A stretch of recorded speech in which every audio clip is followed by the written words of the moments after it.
Updates ఏంటి నవీన్ చెప్పండి.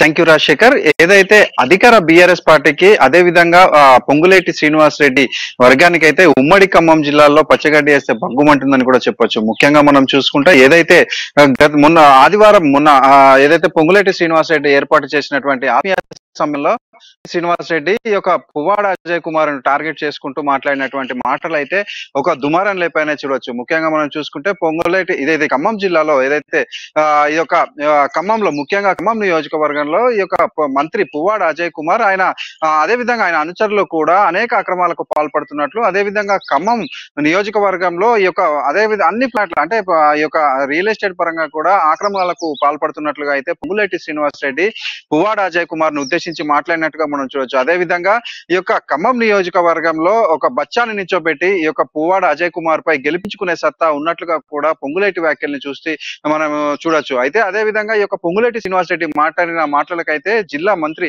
ఏదైతే పువ్వాడ అజయ్ కుమార్ అయితే ప్రతి సవాల్ అయితే చేసినట్లుగా మనం చూడొచ్చు. ముఖ్యంగా ఏదైతే నిన్న పువ్వాడ అజయ్ కుమార్ కళ్యాణ లక్ష్మి కార్యక్రమం ఆయన క్యాంపు కార్యాలయం వేదికగా అయితే ఈ యొక్క పొంగులేటి వ్యాఖ్యలను అయితే ఆయన ఖండించినట్టుగా కూడా ముఖ్యంగా మనం చూసుకుంటే ఈ యొక్క ఖమ్మం నియోజకవర్గంలో ఈ పొంగులేటి శ్రీనివాస్ రెడ్డి ఏదైతే ఇప్పుడు బీఆర్ఎస్ పార్టీకి అధిక దిక్వర స్వరం వినిపించి బయటకు వచ్చారో ఆ పార్టీలో ఉన్నంత కాలం కూడా ఈ యొక్క అంటే ఈ కాంట్రాక్ట్ల పరంగా కూడా ప్రభుత్వ పరంగా అనేక లబ్ధి పొంది ఇప్పుడు బయటకు వచ్చి బీఆర్ఎస్ పార్టీని నిందించడం సరికాదని, అదే విధంగా ఏ బచ్చగానే నించోపెట్టు నేను కూడా తెలుసుకున్నా అనే వ్యాఖ్యలు అయితే చేస్తున్నట్టుగా మనం చూడొచ్చు. అయితే ఈ విధంగా వాక్య ప్రతి వ్యాఖ్యలతో అయితే ఉమ్మడి ఖమ్మం జిల్లా రాజకీయం అయితే హీటెక్కిందని కూడా చూడొచ్చు. అంటే ఇది కేవలం ఓన్లీ ఖమ్మం నియోజకవర్గానికి మాత్రమే పరితం కాలేదు. అదే విధంగా ఆయన అంటే ఉమ్మడి ఖమ్మం జిల్లాలో వర్గంలో పొంగులేటికి స్పష్టమైనటువంటి అనుచర గణం ఉన్న నేపథ్యంలో అందరూ కూడా అధికార బీఆర్ఎస్ పార్టీని అయితే ఏదో ఒక అంటే వారు చేస్తున్నటువంటి ఈ యొక్క కార్యక్రమాలన్నీ అంటే పథకాలన్నింటిలో కూడా ఇది అధికార అంటే టిఆర్ఎస్ ప్రభుత్వాన్ని ఇరుకున పెట్టే విధంగా అయితే వీరు ఒక ప్లాన్ అయితే రచించుకున్నట్లుగా కూడా చూడవచ్చు. ముఖ్యంగా మనం చూసుకుంటే ఇది ఖమ్మం నియోజకవర్గంలో పొంగులేటి శ్రీనివాస్ రెడ్డి వ్యాఖ్యలు చేసిన నేపథ్యంలో దానికి పువ్వాడ అజయ్ కుమార్ కూడా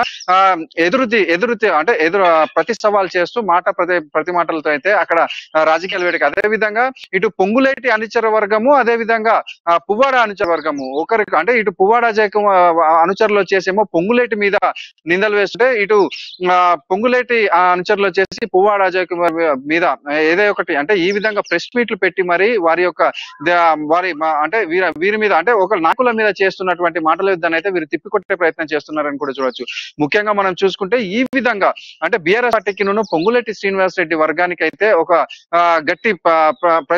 గట్టి సవాల్ నడుస్తున్నట్టుగా మనం చూడొచ్చు. ఎందుకంటే పొంగులేటి శ్రీనివాస్ రెడ్డి గతంలో ఏ ఒక్క బీఆర్ఎస్ పార్టీకి ఇచ్చినటువంటి అభ్యర్థిని కూడా ఈ యొక్క అసెంబ్లీ ఎన్నికలలో గెలవనీయకుండా అంటే ఈవెన్ అంటే ఆ అసెంబ్లీ గేటు కూడా తాకనివ్వను అని చెప్పి సవాల్ అయితే విషణ సర్వం అయితే ఉంది అప్పటి నుంచి. అదే విధంగా ఇప్పుడు అంటే ఉమ్మడి ఖమ్మం జిల్లాలో పొంగులేటి శ్రీనివాస్ రెడ్డి ఒకవేళ కాంగ్రెస్ పార్టీలో జాయిన్ అయితే మాత్రం అధికార బీఆర్ఎస్ పార్టీకి గడ్డుకాలం అని కూడా చెప్పొచ్చు.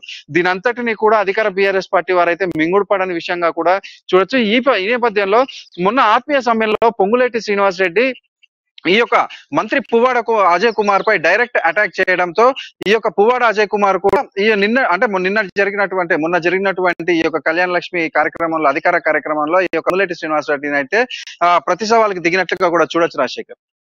అయితే ఒకటి నవీన్ ముందు కూడా బీఆర్ఎస్ పార్టీపై బయటకు వచ్చిన దగ్గర నుంచి కూడా తనదైన శైలిలో ఆయన విడిపడుతున్నటువంటి పరిస్థితి, ఖచ్చితంగా వార్నింగ్లు ఛాలెంజ్లు అన్ని విసురుతున్నటువంటి పరిస్థితి ఒక ఎత్తు అయితే ఈయన పార్టీ మార్పు మనం గతంలో పొంగులేటి వ్యవహారం అనేది రోజు వార్తల్లో నిలిచినటువంటి పరిస్థితి కూడా ఉంది. అంటే ఆ టాపిక్ నేపథ్యం అంటే మరి కొన్ని రోజుల్లో పార్టీ మారే యోచన ఖచ్చితంగా ఉంటుంది, దానికి ఒక ఫైనల్ వస్తుంది. అంటే దానికంటే ముందుగానే ప్రభుత్వానికి ఒక రకమైనటువంటి వార్నింగ్ ఇచ్చే నేపథ్యంలోనే అవినీతి ఆరోపణలు కానీ మిగతా ఆరోపణలు కానీ చేసుకోవడానికి ఒక వేదికగా ఖమ్మం ఇప్పుడు మారిందుకు వచ్చాము మనం.